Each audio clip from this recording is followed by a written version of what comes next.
സുഹൃത്തുക്കളെ, എല്ലാവർക്കും എൻ്റെ വിനീത നമസ്കാരം. ഞാൻ എത്ര സമയം സംസാരിക്കണം?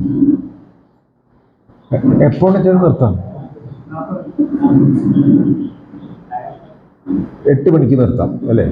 7:23, 37 മിനിറ്റ്. എനിക്ക് തോന്നുന്നത് ഇപ്പോൾ ശങ്കരപ്പിള്ളയുടെ സാഹിത്യ സംഭാവനകളെ കുറിച്ച് ഞാൻ കുറേ അധികം സംസാരിച്ചിട്ട് എനിക്ക് തോന്നുന്നു ഇത്തരം ദിവസങ്ങളിൽ അതുമായിട്ട് ബന്ധപ്പെട്ട ഏതെങ്കിലും വിഷയങ്ങളെ കുറിച്ചിട്ട് വേറെ എന്തെങ്കിലും വിഷയങ്ങളെ കുറിച്ചിട്ട് സംസാരിക്കായിരിക്കും നല്ലത് തോന്നുന്നു കേട്ടോ. എനിക്ക് തോന്നുന്നു അപ്പോൾ കുറേ കൂടി കുട്ടികളായിട്ടുള്ള ആൾക്കാരെ ചിലൊരു സാഹിത്യകാരൻ്റെ കാര്യങ്ങളെ കുറിച്ചൊക്കെ അറിയേണ്ടതെന്ന് എനിക്ക് തോന്നുന്നു. എന്തായാലും ഞാൻ ശങ്കരപ്പിള്ളയെ കുറിച്ചിട്ടും ശങ്കരപ്പിള്ള മലയാള നാടകത്തിൽ വരുത്തിയ മാറ്റങ്ങളെ കുറിച്ച് സംസാരിക്കാം. ഇതിൽ ജി ശങ്കരപ്പിള്ളയെ കണ്ടിട്ടുള്ള ആൾക്കാരുണ്ടാവുമല്ലോ അല്ലേ? 1989 ജനുവരി 1-ാം തീയതിയാണ് ശങ്കരപ്പിള്ള സാർ മരിച്ചത്. ശങ്കരപ്പിള്ള എന്ന് പറയാറില്ല, ശങ്കരപ്പിള്ള സാർ എന്ന് പറയാറുള്ളൂ.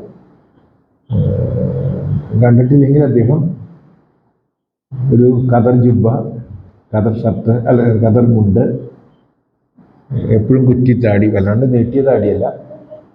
ഞാൻ കാണുമ്പോഴൊക്കെ അദ്ദേഹം താടി തലോടിക്കൊണ്ടാണ് ഇരിക്കാറ്. സംസാരിക്കുമ്പോഴും പ്രസംഗിക്കുമ്പോഴൊക്കെ അത് അദ്ദേഹത്തിൻ്റെ ഒരു മാനേഴ്സ് ആയിരുന്നു. വളരെ വിധേയനായിട്ടുള്ള ഒരു മനുഷ്യൻ. വലിയ ആവേശത്തിലൊന്നും പ്രസംഗിക്കുന്നില്ല, ഉറക്കൊന്നും പ്രസംഗിക്കില്ല, പതുക്കെ സംസാരിക്കും.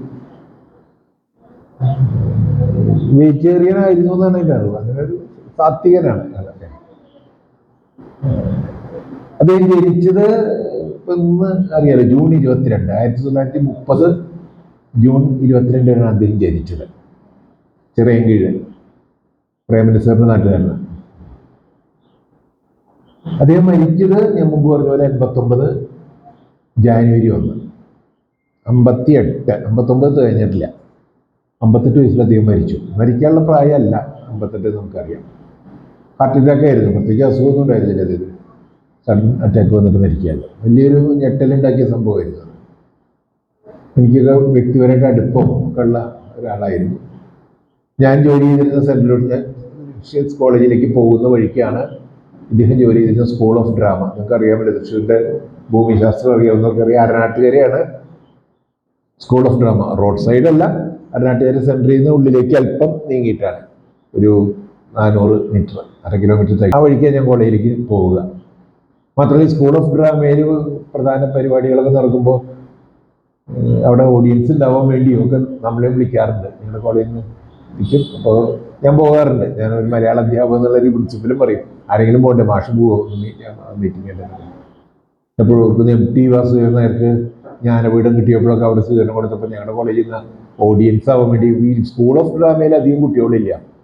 15 കുട്ടികൾ ഡ്രാമ പഠിക്കുന്ന കുട്ടികളുണ്ട്. അവർക്ക് 3-4 വർഷം ഉണ്ടെങ്കിൽ അവർ 10-60 പേരുണ്ടാവും. പിന്നെ അവിടെ എക്കണോമിക്സ് ഡിപ്പാർട്ട്മെന്റ് ഉണ്ടായിരുന്നു. ആ 2 ഡിപ്പാർട്ട്മെന്റ്